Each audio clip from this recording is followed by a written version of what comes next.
umaga po sa ating lahat. Nasa Book of Revelations pa rin po tayo. Pasensya niyo po yung itsura ko. Most of you know what happened. But still the grace of God na I'm here. At maihahayag ko pa ang salita ng Diyos. So sa chapter 16 na po tayo ng Book of Revelation. This is the 7 bowls. So, kung maaalala ninyo, last week, nabanggit na ito ni Carding sa kanyang preaching. This is the final judgment if we are going to study the looks of things, this is the final 7 judgments, or at least represents the judgments of God. Yung final.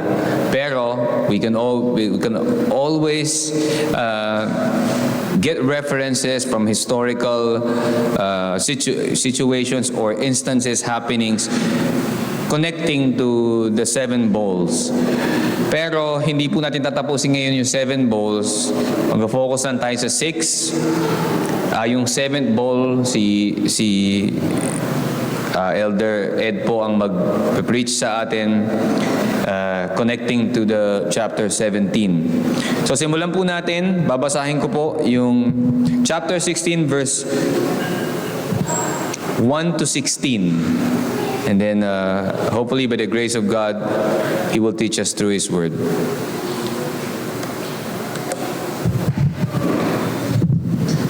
Let's read. And sabi, then I heard a loud voice from the temple telling the 7 angels, go and pour out on the earth the 7 bowls of the wrath of God. So the first angel went and poured out his bowl on the earth. And harmful and painful sores came upon the people who bore the mark of the beast and worshipped its image.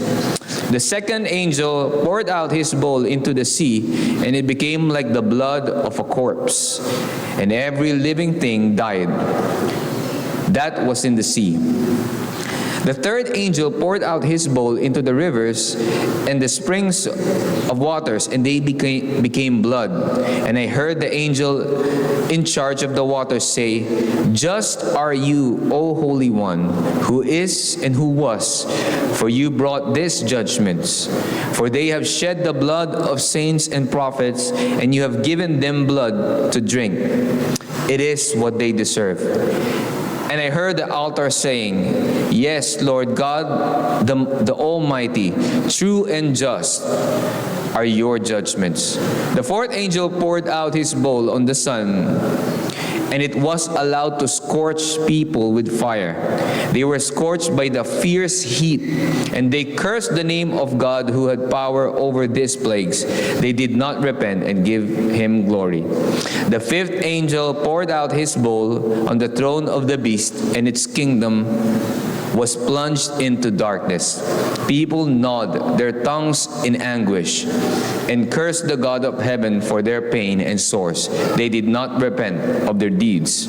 The sixth angel poured out his bowl on the great river Euphrates, and its waters was dried up to prepare the way for the kings from the east. And I saw a coming of the mouth of the dragon, and out of the mouth of the beast, and out of the mouth of the false prophets, 3 unclean spirits like frogs.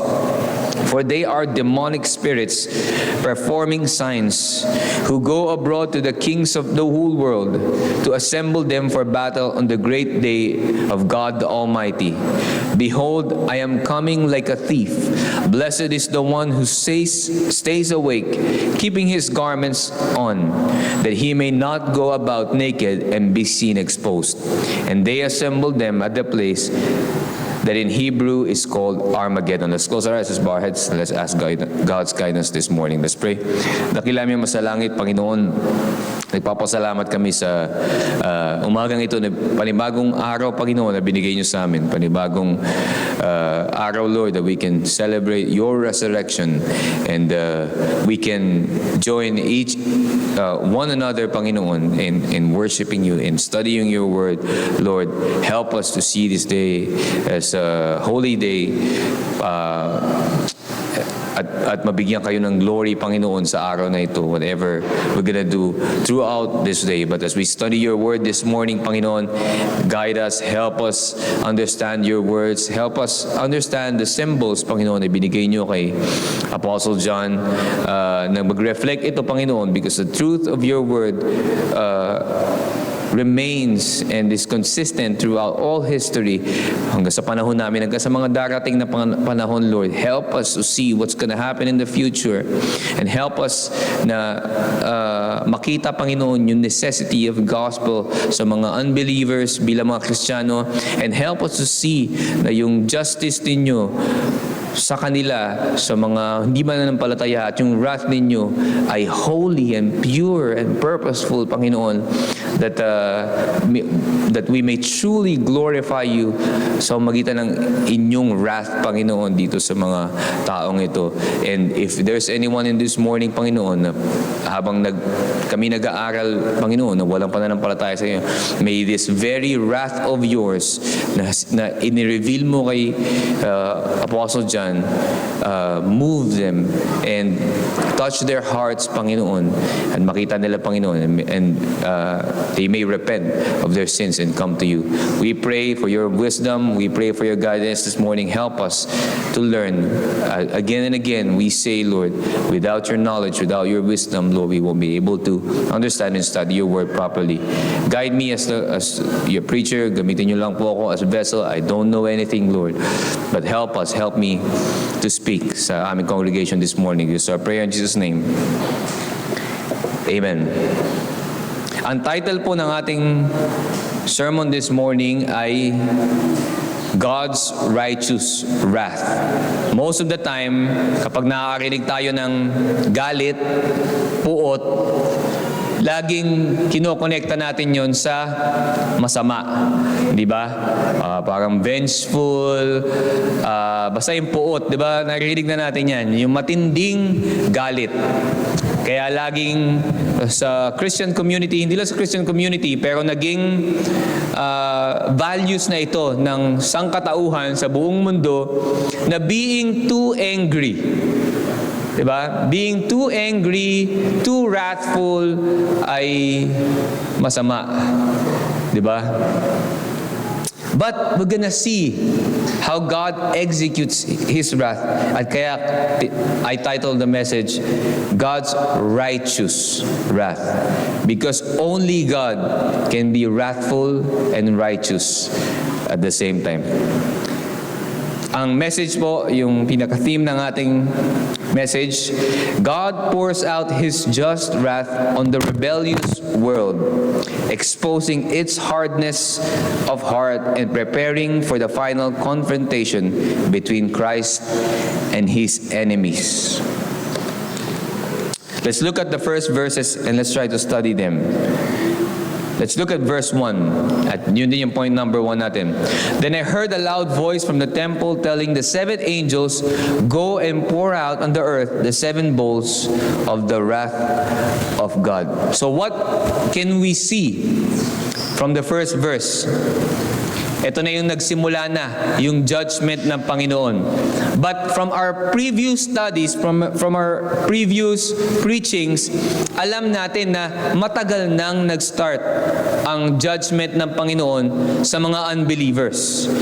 Diba?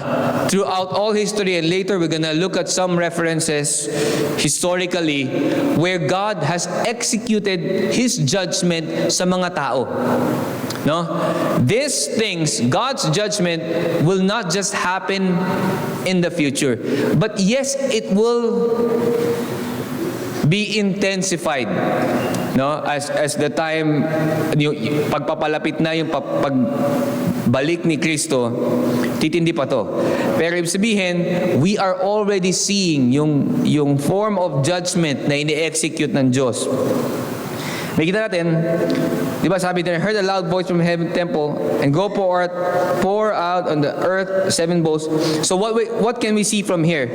Makikita natin na yung justice, yung real justice, as much as people want, the true justice can only come from God Himself. We can execute, pwede tayo magparusa ng mga kriminal, di ba? Pero ang daming yung mga kriminal pa nga ang nasa authority ngayon ang nasa government, makikita natin di ba? So sila pa yung nagpaparusa sa mga hindi talaga kriminal, pagbibintangan nila para mapunta yung blame doon. So justice is rarely exists sa panahon natin ngayon. Pero makikita natin that God is the source of judgment. Ang totoong judgment manggagaling, yung totoong parusa manggagaling sa Diyos lamang. As much as we want na tapusin, di ba? Na-discuss natin ito dati. There are natural inclinations sa mga Kristiyano to be angry, ma-feel mabigat, spiteful sa mga injustice na nakikita natin at sinful things.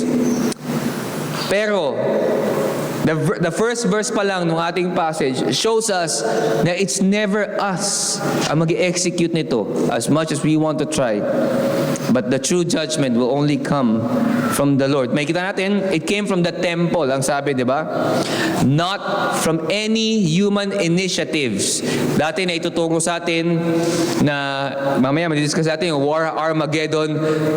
Tayo daw mismo yung lalaban, may sarili tayong mga weapons sa mga demons. That's not gonna happen. If we're gonna study the totality of the book or the Bible itself, only God will execute. Siya yung magbibring ng justice and vengeance sa mga dapat bigyan ng justice and vengeance. Pero isa din sa makikita natin at dapat nating isa-isip, no? That the wrath is holy. Again, yung sinasabi ko kanina, yung puot ng Diyos ay holy. Kasama sa 7 deadly sin ang wrath, di ba? 7 deadly sin. But when God, this is where we see yung sovereignty ng Diyos over everything. Even over something na kasama sa 7 deadly sins. Only God can pour out wrath and be holy. Controlled and purposeful. May dahilan. May purpose yung kanyang puot. Hindi lang siya nagalit just because nagalit siya.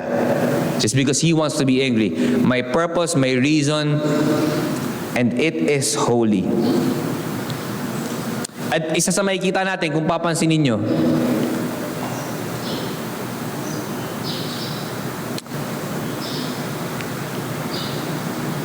go pour out on the earth. Every time we say world, earth sa Bible, lagi yan, it's almost always na referring to the world, the earth, the sinful world. And yung pouring out na to ng wrath ng Panginoon ay para doon sa sinful world. Again, itong judgment is never for believers. If you remember sa mga last passages natin, ginather na tayo ng Panginoon. And in reality, He's gathering us, He's protecting us, di ba? Spiritually, in a sense. So what can we see? Doon pa lang sa first verse natin. Kailangan makita natin that we have to fear God, katakutan ang Diyos, for He is holy and just. Yung healthy fear of God, hindi tayo takot just because there's a healthy fear na tinatawag. And it is only yung takot sa Panginoon. And there's so many passages in the Bible when it speaks about fear. Sabi, do not fear, do not worry, di ba? But there is a kind of fear, which is the fear of God, which is healthy, which is good for us as believers. At magtiwala tayo sa sovereignty ng Diyos. Again and again, nakikita natin that the world is full of injustice, full of evil people, pero this is a message of hope sa atin, yung first verse pa lang, na ipopour na ng Diyos ang kanyang wrath sa mga masasama For once and for all, pag ginawa ng Diyos ito, in the final days, it will be comforting sa ating mga Kristiyano. That all these years, di ba? All this time, all these generations, mga Kristiyano groaning for justice sa injustice ng mundo. We have to see that at pagkatiwalaan ng Panginoon that throughout all history, God is sovereign. Martyrs had been killed. Evil people exist. They seem to thrive, but later makita natin yung misinterpretation of thriving dito sa mundo. But God is holy and just, and He will execute His wrath. Our second point, tignan natin yung ibig sabihin ng 7 bowls. The first 4 bowls, tignan natin basically, makikita natin dito yung escalation o yung parang emphasis sa judgment ng Panginoon sa pamamagitan ng environmental, physical, mental, and everything else. Tingnan natin what the 7 bowls represents. First bowl, bowl number 1, painful sores. Sa verse 2 ang sabi, so the first angel went and poured out his bowl on the earth, and harmful and painful sores came upon the people who bore the mark of the beast and worship its image. Painful sores. Ano ang klase ng sakit na pwede natin relate sa painful sores ngayon, panahon na to? Sores. Siguro sa panahon natin ngayon, Back in the day, sa panahon nila, ketong is very normal. Ngayon, that's very rare na nakikita. Prevent na yon. Pero na panahon nila, ketong. Remember kay Job, mga pigsa, what else? Ngayon, madami ako nakikita psoriasis. I actually know quite some people that died of it. Psoriasis. Like parang ka naaagnas. Yung feeling, sobrang sakit, namamaga, infected, painful sores. But what are the cause? Medically, pag titingnan natin, ano yung source nung mga sakit sa skin? It doesn't just started sa skin, right? If we're gonna study basic biology, makikita natin that everything that comes out from the skin, sickness from the skin, mga rashes, kung ano man, is not the problem of the skin itself, but the problem inside.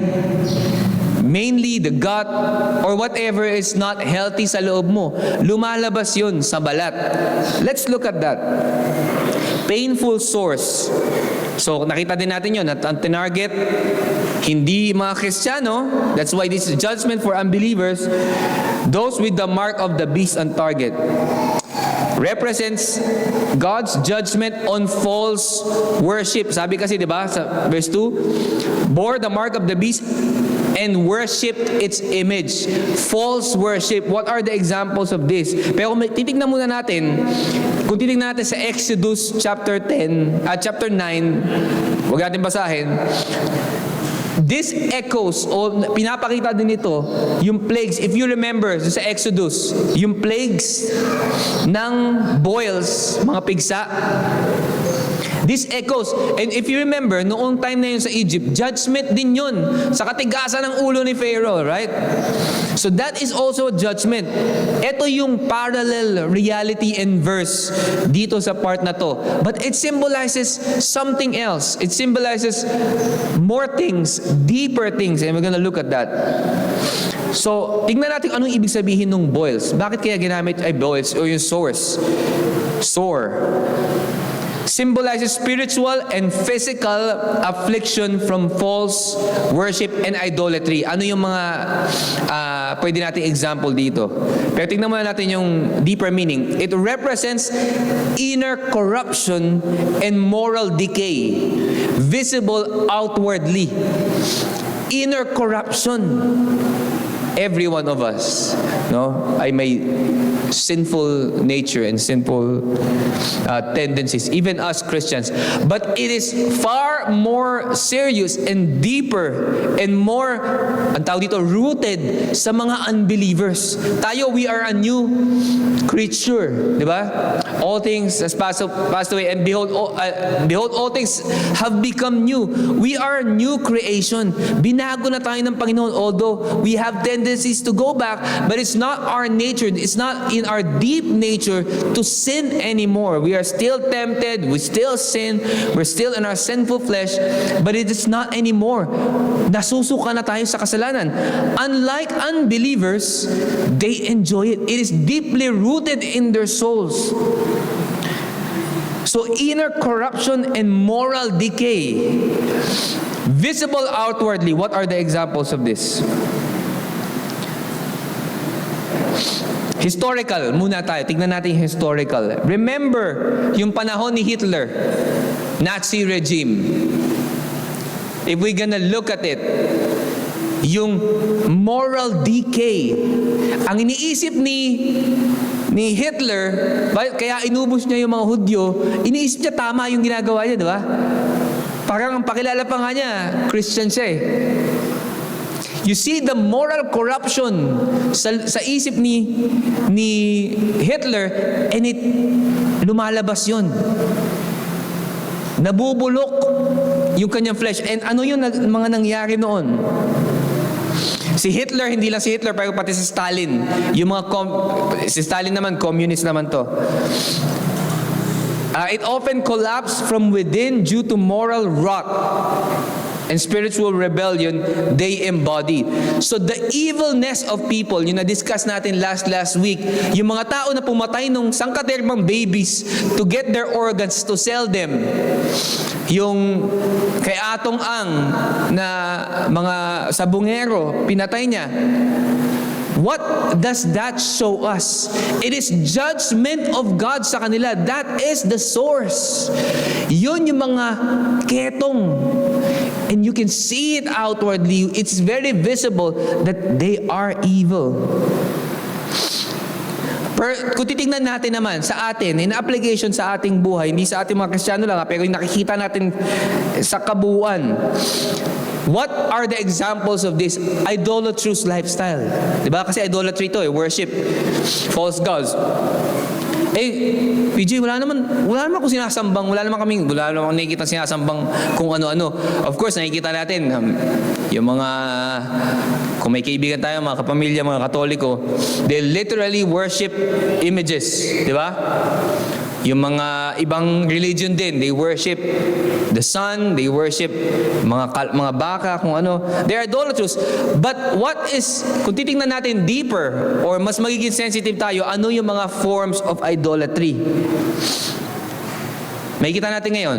Again, example of social media, dahil social media is very powerful ngayon.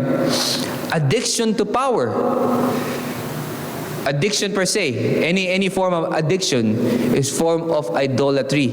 You spend a lot of time doing things, enjoying things that is actually harmful to you. Pero let's focus on addiction to power. Why are these evil people doing this? Why did Hitler execute yung ganong klaseng kasamaan? He's got deep desire to acquire power. He's addicted to it. Kung papanood din nyo yung mga documentary about kay Hitler, nakita nung start si Hitler, hindi naman ganun ang kanyang perspective. Pero as he gets more attention, as more people listens to him, what happened to him? He gets addicted to it until he thinks na he's got power and control even over the lives of millions of people that he took. Addiction to power.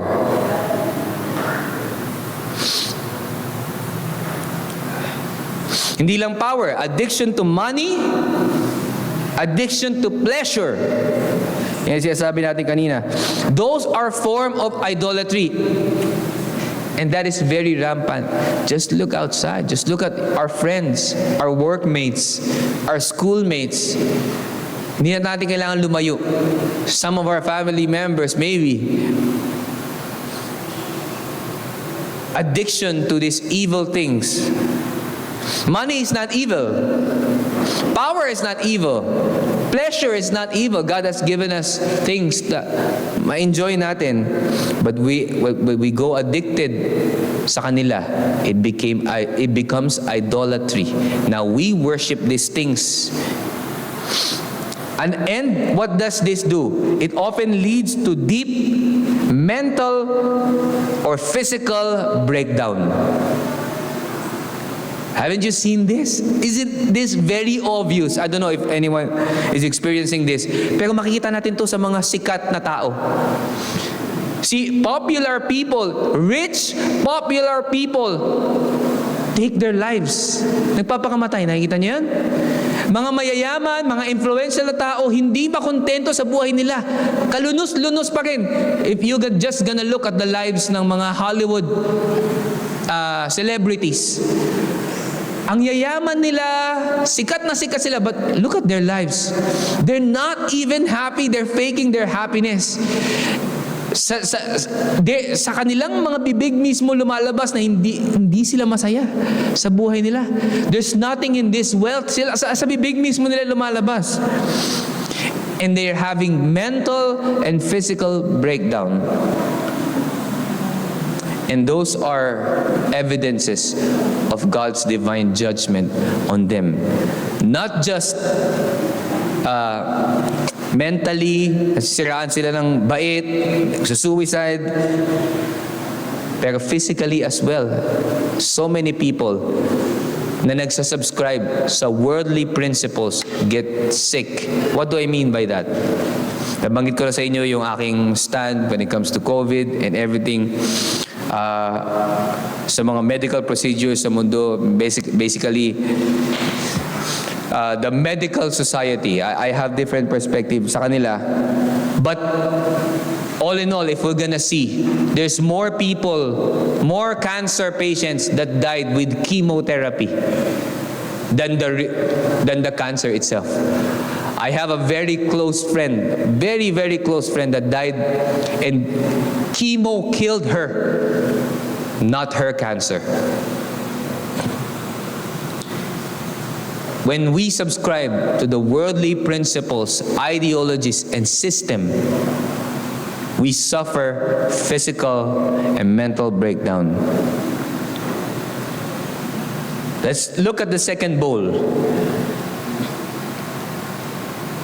Verse 3, and sabi, the second angel poured out his bowl into the sea, and it became like the blood of a corpse, and every living thing died that was in the sea.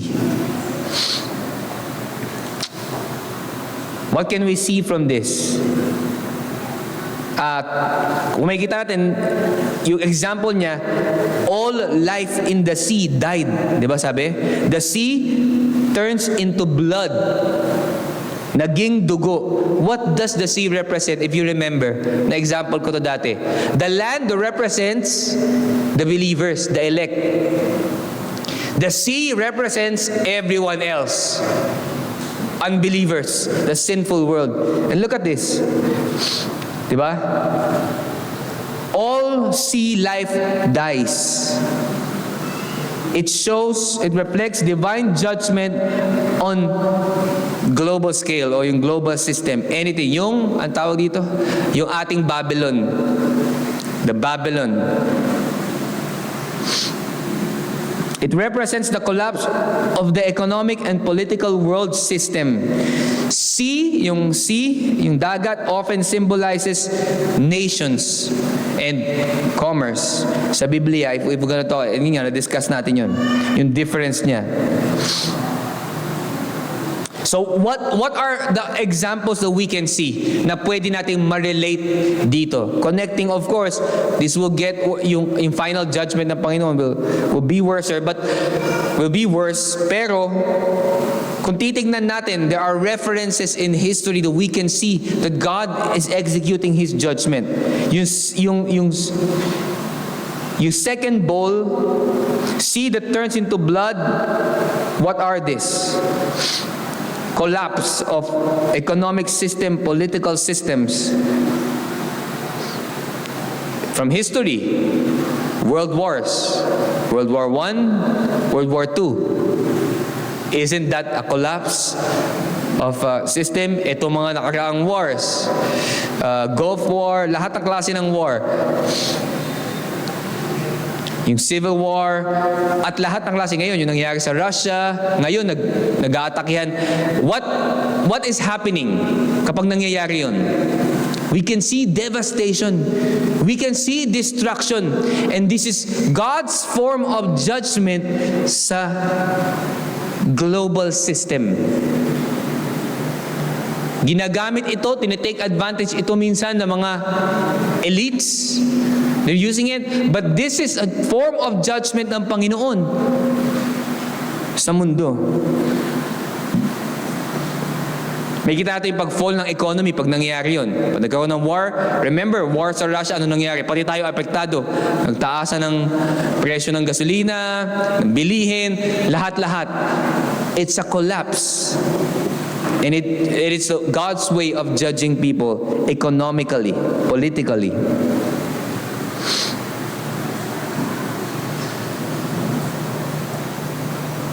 Ganon din, historically, nangyari din yun sa Rome. Yung kanilang mga route nasira, yung kanilang trading roads, nasira yung kanilang economy. Bakit? Dahil yung Rome is kilala, kung maalala natin, babalikan natin, sa pagan practices. At nung nangyari yun, that's God's form of judgment sa kanilang idolatrous lifestyle. So yun yung ating second bowl. Let's look at the third bowl. Verse 4 to 7, ang sabi, the third angel poured out his bowl into the rivers and the springs of water, and they became blood. And I heard the angel in charge of the water say, just are you, O Holy One, who is and who was, for you brought this judgment, for they have shed the blood of saints and prophets, and you have given them blood to drink. It is what they deserve. And I heard the altar saying, yes, Lord God, the Almighty, true and just are your judgment. Let's look at our third bowl. Ang sabi, di ba, ibinuhos yung river naging dugo, yung spring naging dugo. Bakit? Let's focus on that. Kasi, ano sabi? Because they have shed the blood, sa verse 6, of the saints and prophets. Ang makikita natin dito, yung paghiganti ng Diyos against sa kasamaan ng mundo that took the lives of the martyrs, the prophets, and yung mga saints. Let's look at this more. True and just are you, sabi sa verse 7, di ba? Just and totoo. Bakit niya ibinuhos yung kanyang wrath? Judgment sa mga taong to? Because He's true and just. Kung titignan natin yung pinaka-meaning niya, retributive. Diba yun? From the word retribution. Ito ay paniningil. Yung third bowl natin, rivers and springs. What does river in the Bible and springs represent most of the time? Spring, river. What does those represent?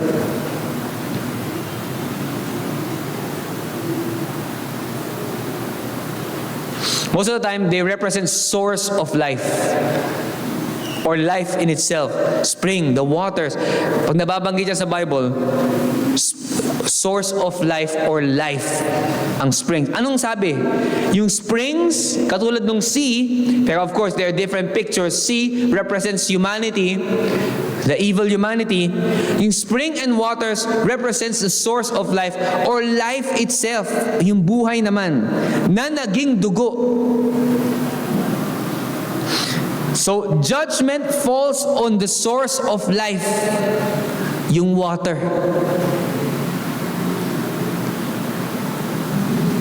Parang pinutol yung, Diba? Yung refreshment and blessing.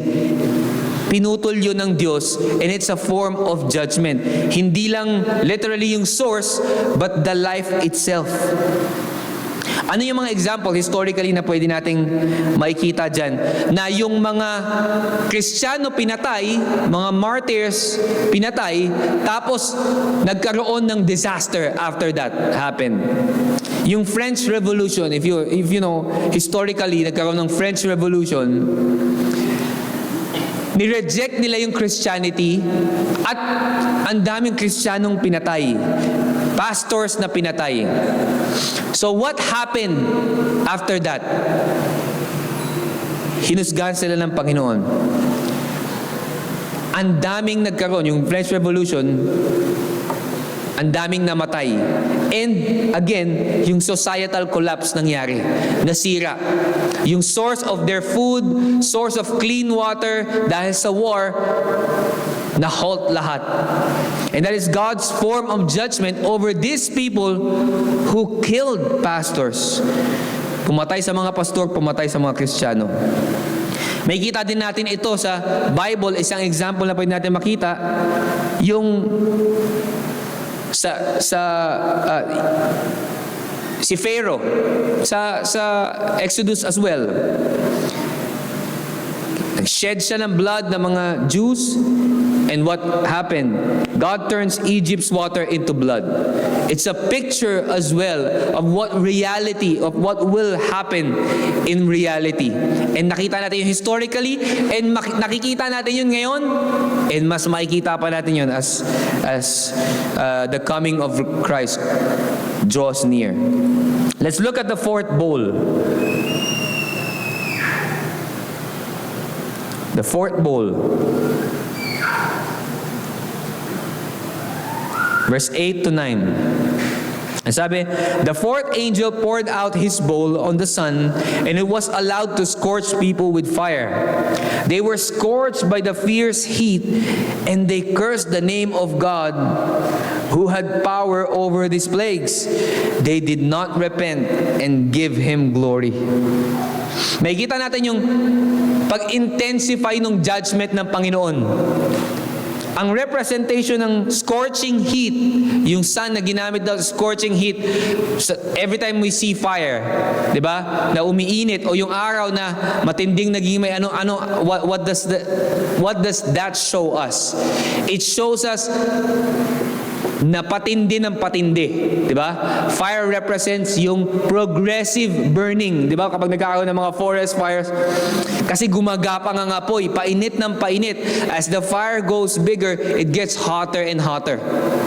So makikita natin yon, ginamit yung term na scorching heat kasi ipinapakita yung intensity ng judgment ng Panginoon, tumitindi ng tumitindi. Pero what can we see? But yet, people curse God and do not repent. We will see the hardness of the human heart, of the sinful heart.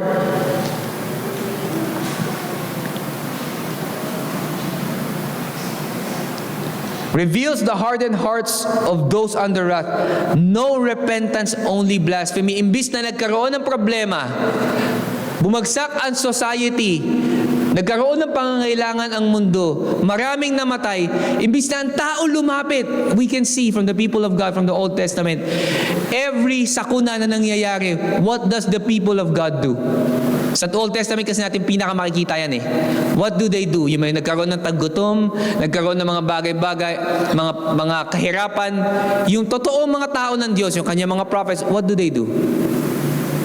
They come to God and they pray and they repent. They can see na judgment ng Panginoon to. Pero anong ginagawa ng mga makasalanan?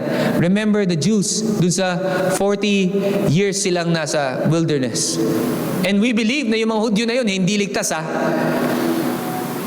Reklamo ng reklamo. Hindi totoo siguro ang Diyos. But ganito ginagawa sa atin, imbis na lumapit sa Diyos, They are cursing and they're being spiteful doon sa mga nangyayari. Imbis na makita nila na dahil makasalanan ang mundo, dahil makasalanan kami, kailangan namin lumapit, humingi ng tawad sa Diyos. Wala silang takot sa Diyos. It reveals their hardened hearts. Do you see Pharaoh? Babalik tayo kay Pharaoh. Kasi ito mga plagues, ito yung parallel picture na tinitignan, yung mga plagues. Si Pharaoh pinarusahan na. Sa katerbang plagues na nilagay sa kanila, ano nangyari kay Pharaoh? He still hardened his heart. And it's happening now sa atin. Ano ang mga example? Modern society is facing climate extremes, di ba? Sabi nila, karoon ng mga climate changes. Kailan lang? Bumagyo. Nagbaha. I'm not sure. Hindi ako updated sa news masyado. Ilan nang namatay? May mga namatay ba? Hindi ko sigurado kung may namatay. Pero ang daming na sakuna.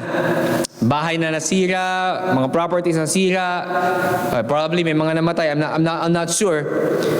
Pero we face climate extremes, pandemics. Di ba? Mga sakit. Moral confusion. Mga hindi na alam, tama pa ba to? Mali pa ba to? Tama bang mag-support sa abortion? Tama bang mag-support sa mga LGBT, sa Pride? Kailangan bang pakisamahan sila? Kailangan bang mahalin din natin sila? If we're gonna look at this, people are accepting this as morally correct. Na tama itong mga bagay. Why? God is judging the people nowadays at sa mga darating na panahon ng moral confusion. People will just don't know what's wrong and right anymore. They will continue to embrace sinful practices, and that's God's form of judgment over them. At ang mga tao, kapag ganito yung nangyari, what does sinful people respond? How do sinful people respond sa mga ganitong sitwasyon? Again, nabanggit natin, nagiging spiteful pa sila lalo. The more pandemics came, sicknesses come, kung ano mga sakuna, war na mangyari, sinful people will hate God more. At magpapatuloy sa kanilang rebellion against God and hostility against God. One example of moral confusion ay yung ginagawa ng mga atheists. They're morally confused of what's right. They don't even know there's no absolute truth eh. Di ba? Sa kanila, walang absolute truth. They're so confused kung ano yung tama, ano yung mali, ano ba talaga yung mabuti. Hindi nila alam. And ano yung nagiging result noon sa kanila? Rebellion against God. They don't see these things na nakukonfuse ako. Hindi ko na alam kung ano tama, anong totoo, ang gulo ng paniniwala ko.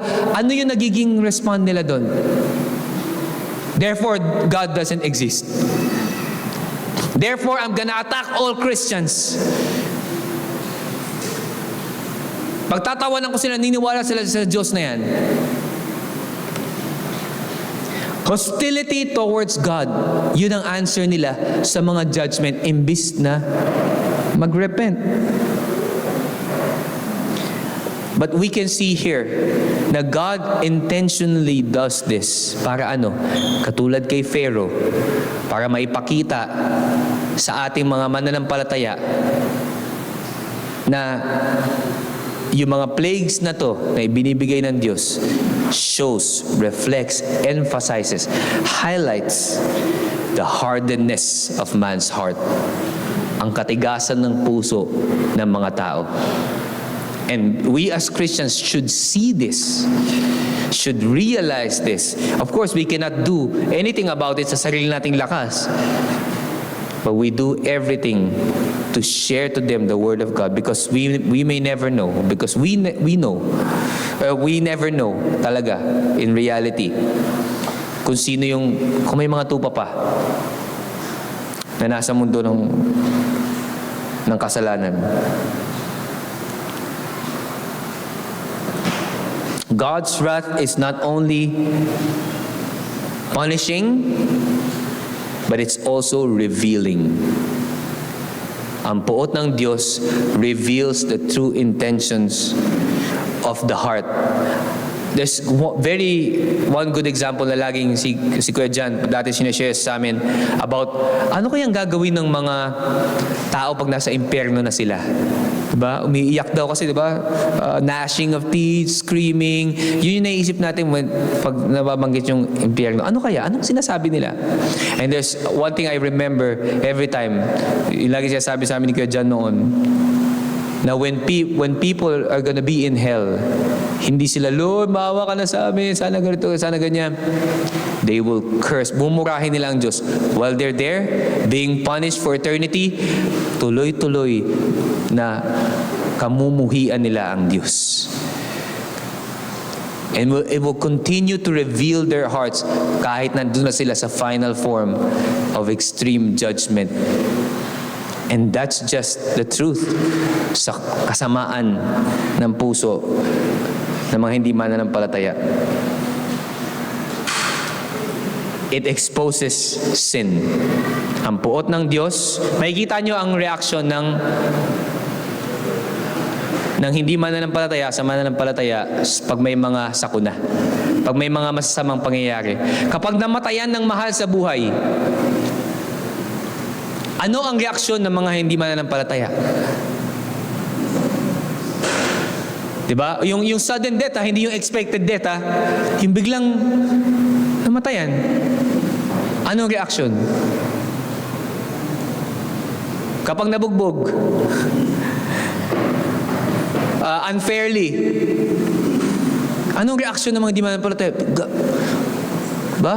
Sama ng loob, resentment, gaganti ako, gagawa akong paraan, dapat makabawi ako. Pero ano ang mapapansin natin na reaction ng mga true believers kapag ganitong mga sitwasyon? Especially nga, kapag namatayan kami, nangyari sa kunad, nakikita natin yung kapayapaan sa mga Kristiyano. If this floods, sakuna nangyayari sa buhay natin, I saw a video before, I think sa Africa ito, bumabagyo. Hindi ko alam kung napanood niyo yun. Bumabagyo din, in connection to the recent bagyo. Bumabagyo, nabutas, hinangin yung bubong nila, ang lakas ng ulan, tapos yung mga bata, nakaupo, nagtatago, nagpipilit sumuksok, pamilya to sa isang sulok, yung nanay at yung mga anak niya, tapos yung tatay nagbi-video. Because you know what they're doing? They're singing praises to God. Hymnal song pa yata, I forgot the song that they were singing. Kumakanta sila, pinapupurihan nila ng Diyos. Ang message pa nung kanta nila, purihin ang Diyos sa kanyang kabutihan. Tinangay yung bubong nila, basang-basa sila. Lahat sila kumakanta. Nilalamig yung mga bata nandun sa sulok. Yung tatay, parang siya yung nagli-lead. Kumakanta sila ng worship song. Pero ang mga unbeliever, kapag gano'n na nangyari, what can we see? Panay reklamo. Ba't ganito? Ba't ganyan? Sana may evacuation center. And we know deep in their hearts, minumura nila ang Diyos. That's the difference. It reveals God's wrath and judgment. Alam natin, yung mga sakuna na yan, di ba? Yung death, yung blood, what does that? For the wages of sin is what? Death. And that is yun ang result ng sin. And people, sinful people, fail to see that. They still see na, hindi namin deserve to. Bakit yung kami pinaparusahan? Lord, di namin deserve to. And they're being spiteful towards God. It reveals, it exposes sin. The fifth bowl.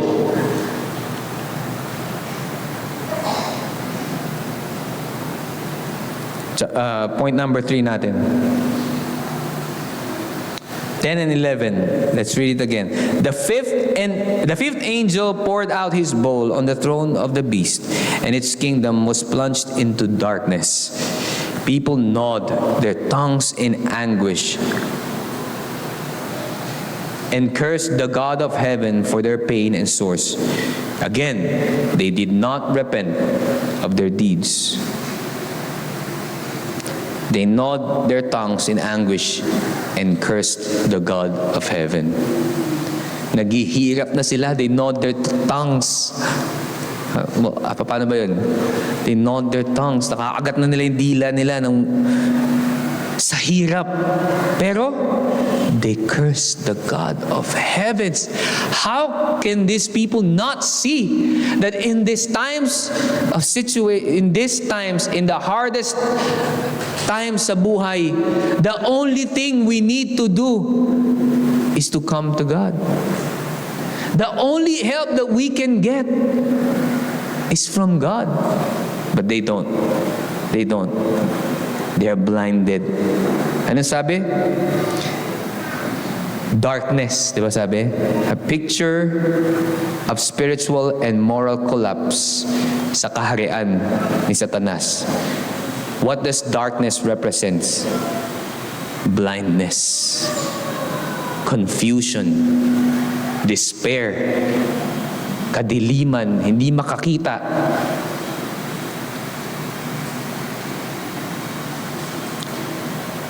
At yung confusion na yun, yung blindness na yun, is a form of judgment from God. And again, they know their tongue already. Di ba ano sabi? They know their tongues in anguish. But still, no repentance, only further and further rebellion against God. And this is the truth. Nakikita natin ngayon yan, and this will get worse and worse as time goes by. So, ang meaning ng darkness ay spiritual blindness, despair, and collapse of anti-Christian powers. We're gonna give some examples later. Bakit? Dahil yung kasamaan ng beast, yung Babylon, the sinful worldly system, ay nire-reveal. Kasama yon. Nare-reveal na yon, na-expose na yon. Tapos, hinuhusgahan ng Panginoon. Nasisira din. Ginajudge din. So there are forms of justices na makikita natin sa panahon natin. Ano yung recent na pangyayari na ganito? Sa Amerika. Sa Amerika na lang kasi sa Amerika very popular. Sa atin parang baliktad tumindi, no?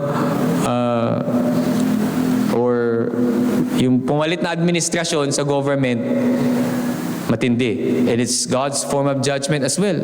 Sabi niya, di ba? Flood control daw. Effective daw yung flood control. Pero, di ba, 1 billion a day. Effective daw. Alam natin kung saan napupunta yung pera nun. Hindi naman talaga sa flood control.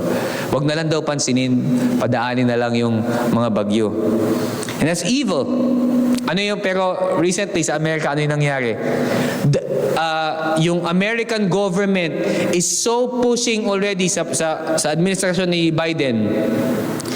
Lahat ng evil things, if you remember, abortion, LGBT, lahat ng woke, feminism, diversity, they say, racism, pinupush nila lahat yun na. And we know as Christians that these things are evil. And everyone that supports those things are evil people. Don't you agree with me? Lahat ng mga tao that supports yung mga ideologies na yun ay evil. Ay, PJ, baka hindi lang nila alam. Exactly! Ano sabi sa passage natin? Hindi nila alam because they have the mark of the beast. They're evil, they're confused, and they support these simple things. Pero ano nangyari? When Trump won, pinutol lahat yun. Lahat ng pinupush na agenda na yan. They're being exposed at nakikita ng mas maraming tao at nakikita ng mga people that believes in God, God-fearing people, na hindi mabuti ito mga to. And they're being judged for it.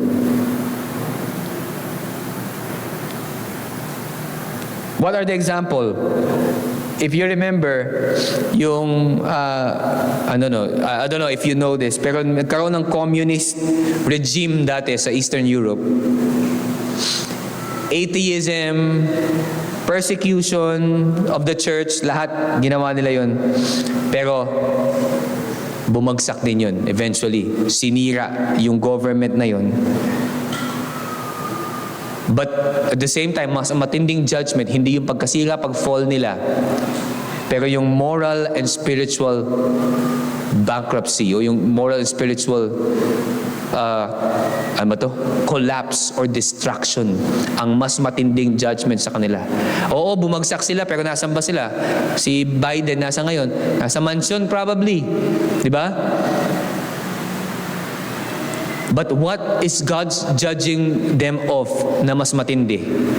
Yung moral and spiritual collapse that continues to rot at sirain yung kanilang spirituality. Mayayaman niya mga yan, may pangayos siya ng mga balat. Pero walang pera na aayos sa kanilang kaluluwa at sa kanilang spirito. And we can see it. It is being revealed sa atin. I don't know if we can see it. We should, as Christians, see yung evilness ng mga tao na to. Makikita natin din yan, hindi lang sa government. Saan pa? Sa mga churches. Sa mga false teachers. Mga nagtuturo ng mali, nagpapayaman lang. Nakikita natin na kahit paano may judgment and may retribution ng Panginoon sa mga masamang tao to. Nakita natin nangyari kay Kibuloy. Diba? May pagpaparusa pa rin. Pero, sabihin natin, hindi naman sapat yung naging parusa. Okay lang yun. Okay lang yun. God will judge them at the end of the day. At the final days, God will judge them. And hindi lang they will gnaw their teeth. Their tongues. They will be gnashing of teeth. And that's what we hope, yung final pouring of God's judgment.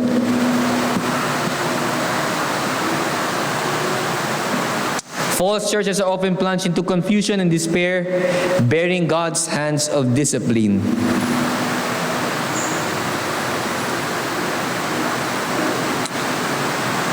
So, isa sa makikita natin, even great power structures, political powers, powerful people, influential people, ay hindi immune sa collapse. If God wants these groups or these people to collapse, or these societies to collapse, ay magko-collapse ito. Man's rebellion blinds him to truth unless God gives grace. But we know that God will not give grace anymore. Lalo na ito sa passage natin, these are the final judgment of God sa mga taong ito. Let's look at our final bowl. The sixth bowl.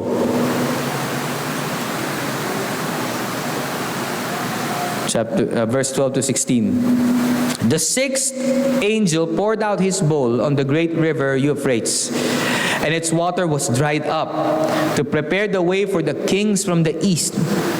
And I saw coming out of the mouth of the dragon, and out of the mouth of the beast, and out of the mouth of the false prophet, 3 unclean spirits like frogs.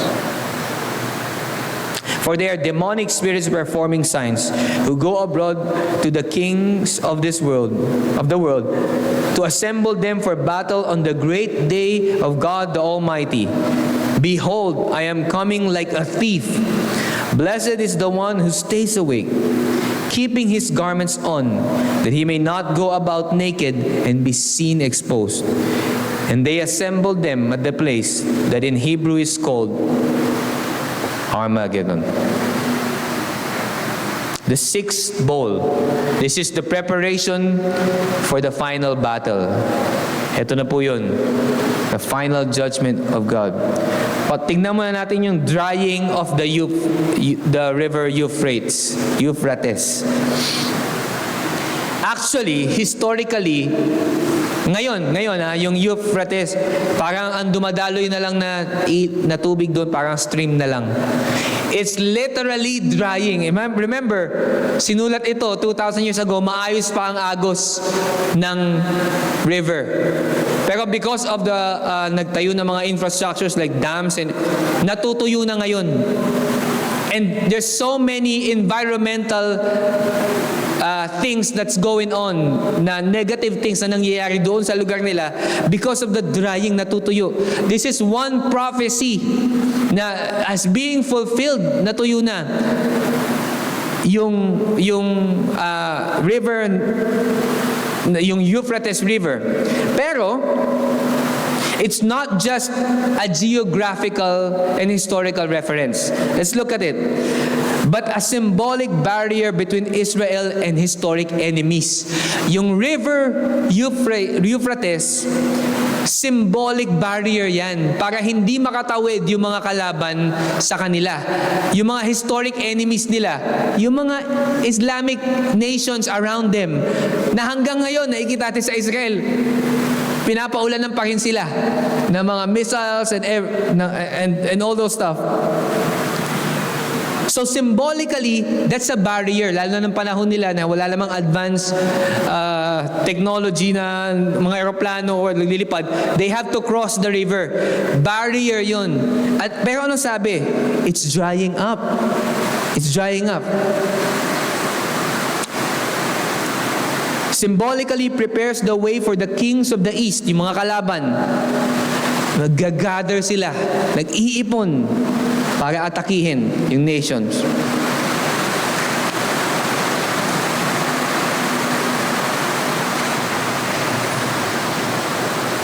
So this is also one form of judgment. Pinipigil na ng Diyos ang kanyang protection sa mga evil people. Tuloy natin.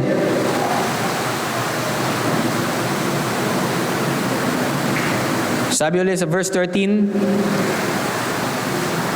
and I saw coming out of the mouth of the dragon and out of the mouth of the beast and out of the mouth of the false prophets 3 unclean spirits. What does unclean spirits o yung evil spirits represents? Sa atin, sa buhay natin. Ngayon, sa panahon makikita natin. Demonic deceptions. Hindi ba? Mga evil deceptions. Last time, na-discuss na rin natin ito, na celebrities openly claim that they're selling their souls to the devil. They're being deceived. Openly being deceived by the devil. Demonic deceptions. Ano sabi? Yung dragon, yung beast, at yung false prophets, which we know, shinare sa akin to ni Marvin last time when I discussed yung the beast. Ito yung tatlong yun, di ba? Yung beast, yung dragon, yung beast, and false prophets, ano yung tinatry gawin ni Satan dito? They're trying to picture Trinity as well. The dragon is the source of power, just like God the Father. Di ba? Tapos, ano yung sabi? Yung beast, binigyan ng kapangyarihan, ng authority. If you remember, yung passage natin na yun. Tapos yung false prophets, yung nag-execute. Look at the picture. Satan is trying to imitate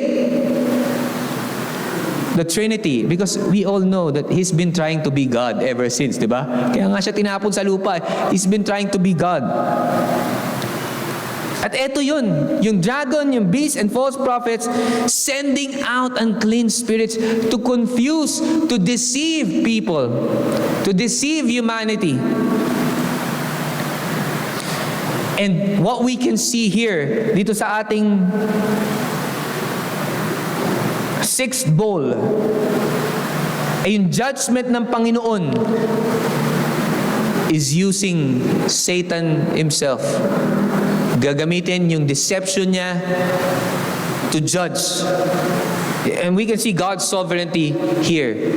Na kahit mismo sa Satanas, nakalaban niya, ginagamit niya to judge yung mga kailangang husgahan. Spiritual war. Hindi lang yung kanina nabanggit natin, political war, physical war, but spiritual war. Gathering at Armageddon. What does that mean? Yung original word, Har-Mageddon,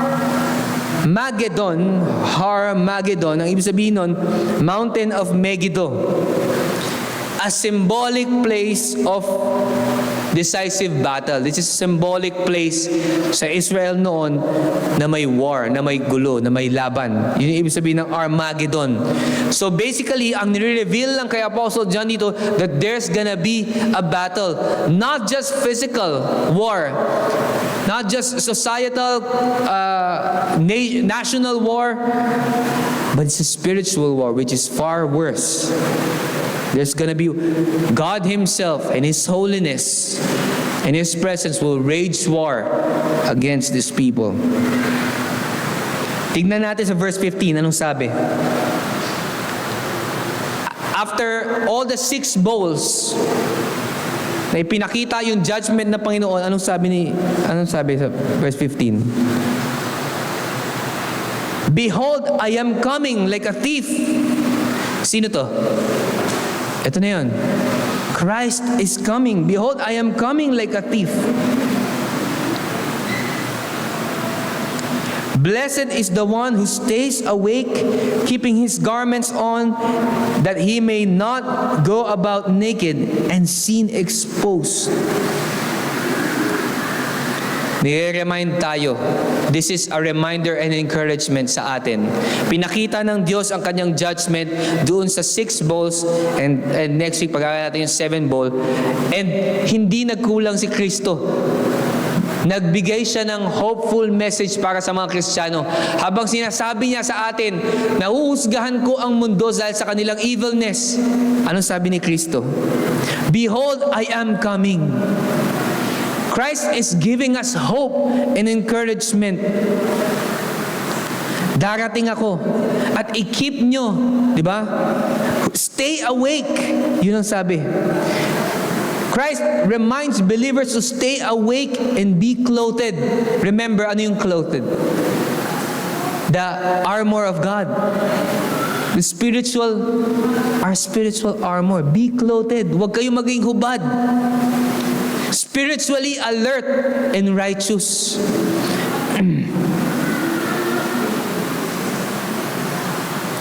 Diba anong sabi ulit doon? That he may not go about naked and being exposed. If being exposed, you're not protected. Pag inatake ka, you don't have armor, you don't have shield. An encouragement and reminder sa atin ni Kristo na babalik ako. I will be coming soon. Stay awake. Are you awake? Hindi po woke ka. Because we know what woke means sa panahon ngayon. But are we awake? Gising ba tayo mga Kristiyano? O sa preaching nga, natutulog eh. Diba? But are we awake, Christians? Do we see these things? Do we see the evilness of this world? Are we sensitive to them? O kahit tayo mga Kristiyano sumasabay lang, uy, wag naman kayong ganyan. Intindihin natin sila.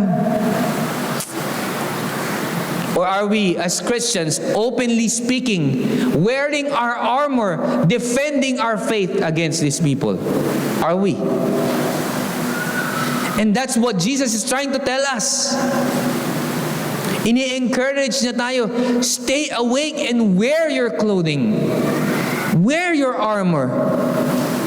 Because in this evil, corrupted world, we definitely need it.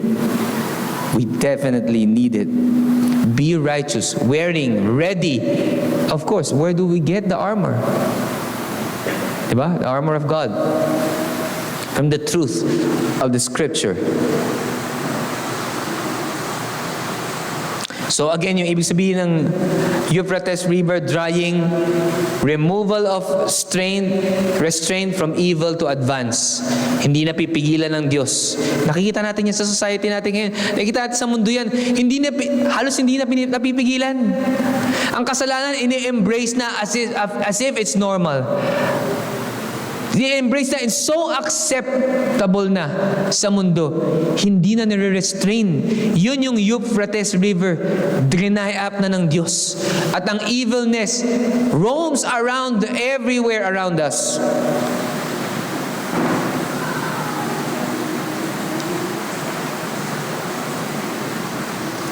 Spiritual deception spreads globally through satanic influence. Again, yung Armageddon, symbolic of the final spiritual war between Christ and His enemies. Ang mga example natin dito, global ideological movements. We know that. Atheism, feminism, LGBT. Sorry kung may hindi ako nababanggit. Baka meron din. Yung siguro yung mga iba pa, yung mga, I don't know ano yung term sa kanila, yung mga, gawin mo kung ano yung makakabuti sa'yo, di ba? Talikuran mo, walang kapatid, I remember that, walang kapatid, walang pamilya. Basta ikaw umasenso ka, talikuran mo silang lahat. Have we heard this? We're hearing this. Tapos, glorified pa ito. Glorified ito. Kalimutan mo, basta ikaw umasenso ka, huwag mong isipin yung ibang tao. These are ideological movements. As igagather ito. Itong mga tao to, and there's gonna be war. Christ will wage war against these people. Woke. Relativism. Oh, yeah. Relativism. Militant Islam. Ngayon sa UK, very prominent ito. Yung militant Islam. Nandoon sila. Sobrang laki ng problema ngayon ng UK sa Islamism. Sobrang nako-conquer sila. Sa mga streets nila, ang dami nagtuturo ng mga Muslim.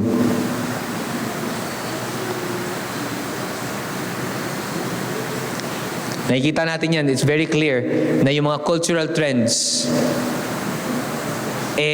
against sa katotohanan ni Kristo at ni-unify nito yung rebellion against God. Anti-Christian policies. We see that. Diba dati? Good thing na okay na ngayon uli. Bawal ang magbasa ng Bible sa school. Bawal mag-pray publicly. That's so weird. Pero pwede kang yung mga drag queens, pwedeng nakahubad, nagtuturo sa mga toddlers.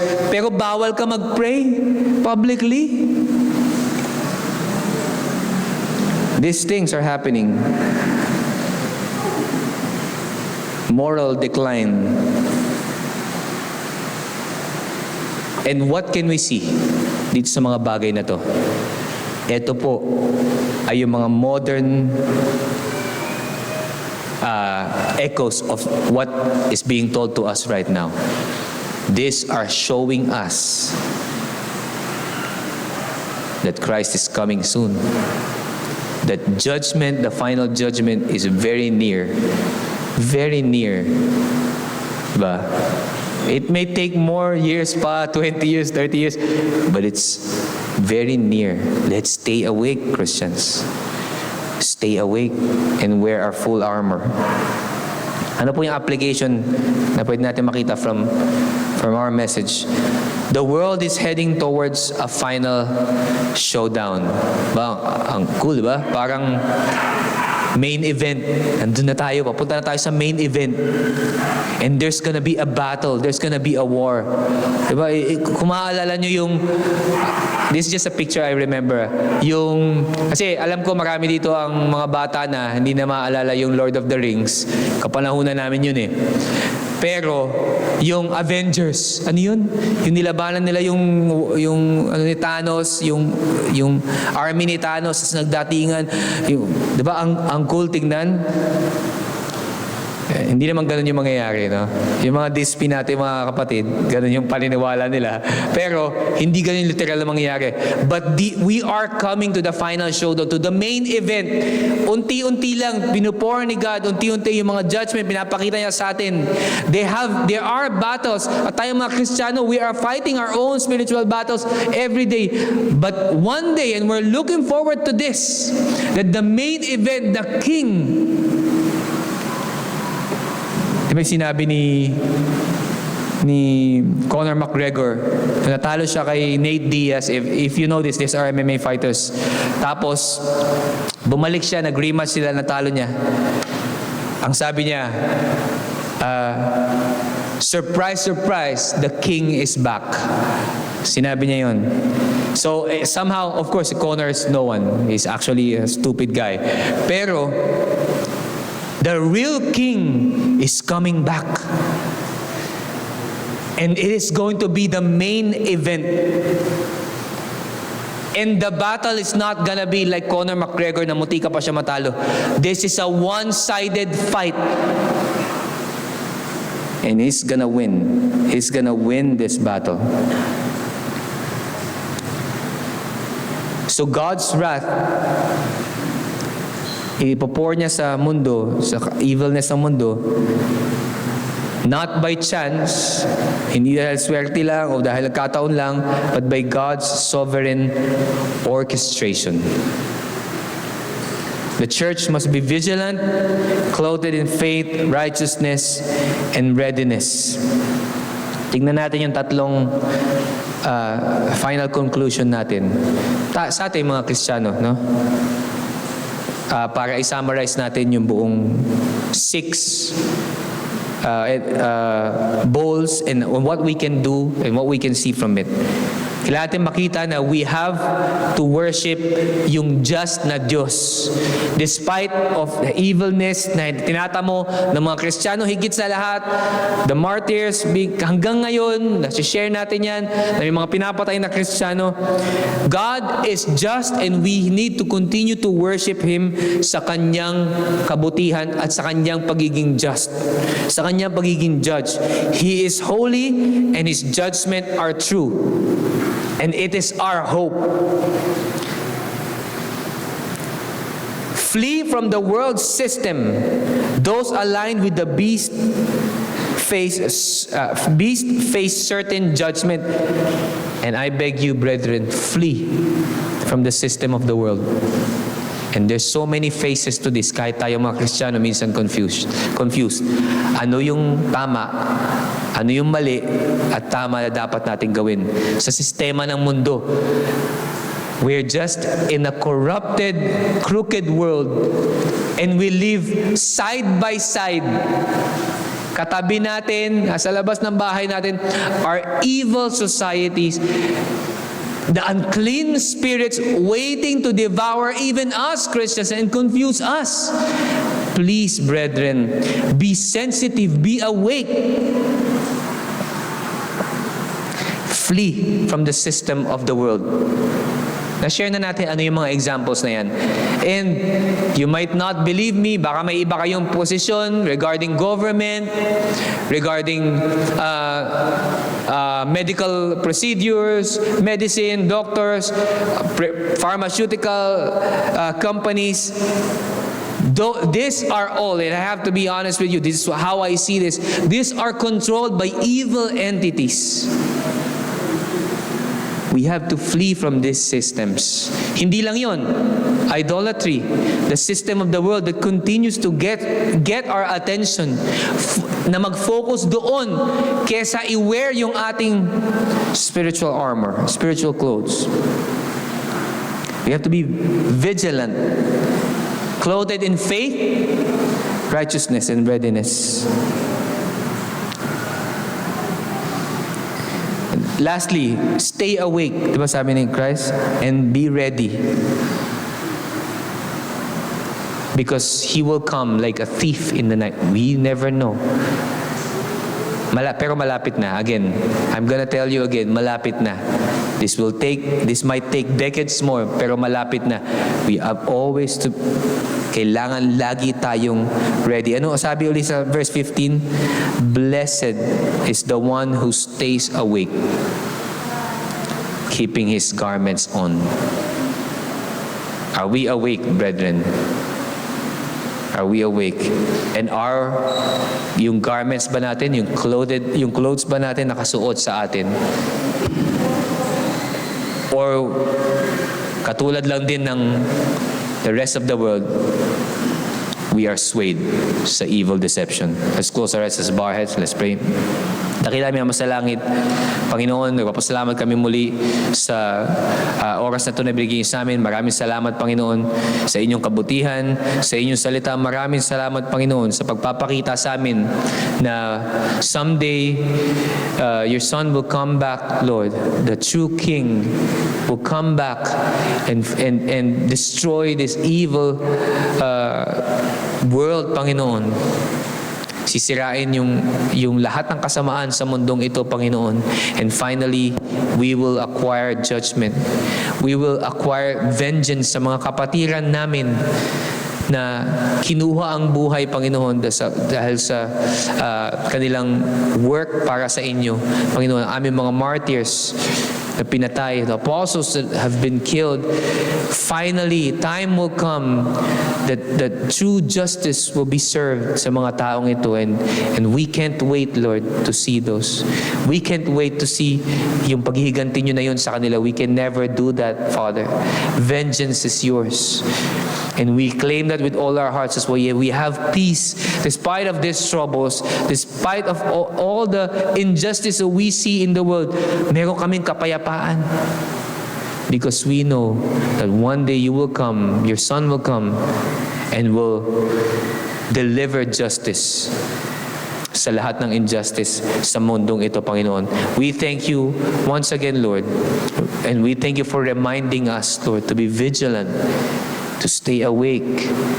Nawa araw-araw ng aming buhay, lagi namin maalala ito, Panginoon, na matili kaming gising sa reality at deception ng mundo, Panginoon. Sa sistema ng mundo. Kaawaan niyo kami, Panginoon. Bigyan niyo po kami ng grace. Then may we see these things, and by the power of your words, clothe us, Lord. Prepare us for battles ahead of us, Panginoon. And yung daily spiritual battles namin, may we be ready, Panginoon, sa pagdating, pagbabalik ng aming hari na si Jesus. We entrust you everything, Father, as we continue our service. Bless us. This is our prayer in Jesus' name. Amen.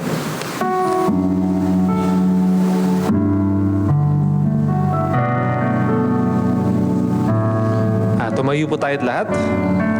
As we worship God as a church, as we sing our next song, which is entitled On That Day, that we know that no matter how hard yung buhay natin sa ngayon, no matter sobrang gulo ng mundo na nangyayari, wars kahit bawat sulok, that He will come back one day.